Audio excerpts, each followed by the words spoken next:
que je vous propose maintenant dans le Club de l'été, c'est d'aller du côté de Granville. Je sais que vous aimez cette ville et on y va avec Vanessa Za, puisque tous les matins, Vanessa, vous nous emmenez à la croisée des plumes et des pinceaux. Enfin, aujourd'hui, vous rajoutez les ciseaux. Et donc, la destination, c'est Granville. On va être loin de New York, à mon avis, et des perroquets. Oui. Mais on va rester quand même dans le mannequinat, parce qu'il fallait quelque chose d'élégant pour vous. Donc, je me suis dit Granville, ville élégante, parce que forcément, quand on dit Granville, on pense à l'inventeur du New Look.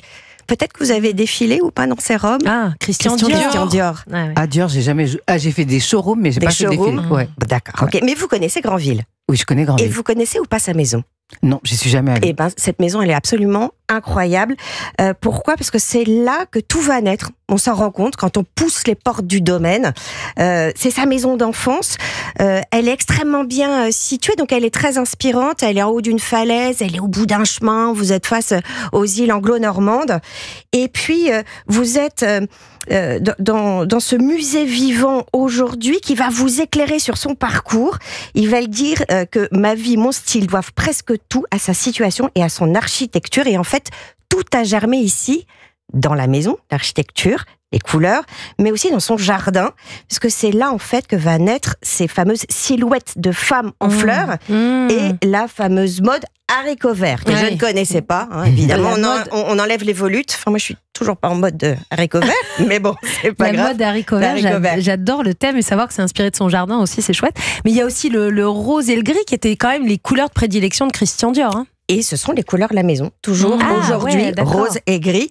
Alors ça peut faire un peu nunuche, mais c'est aussi la couleur des fleurs. Et les fleurs vont avoir une partie très importante dans sa création. C'est quelque chose qu'il partage avec sa mère.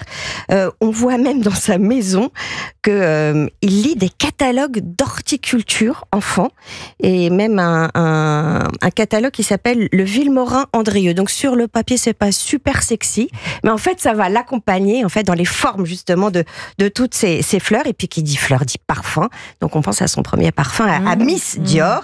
Et alors il y a toujours cette pergola avec son miroir d'eau, sa roseraie. Donc vous l'avez compris, quand on y va, donc il faut absolument, vous allez la voir.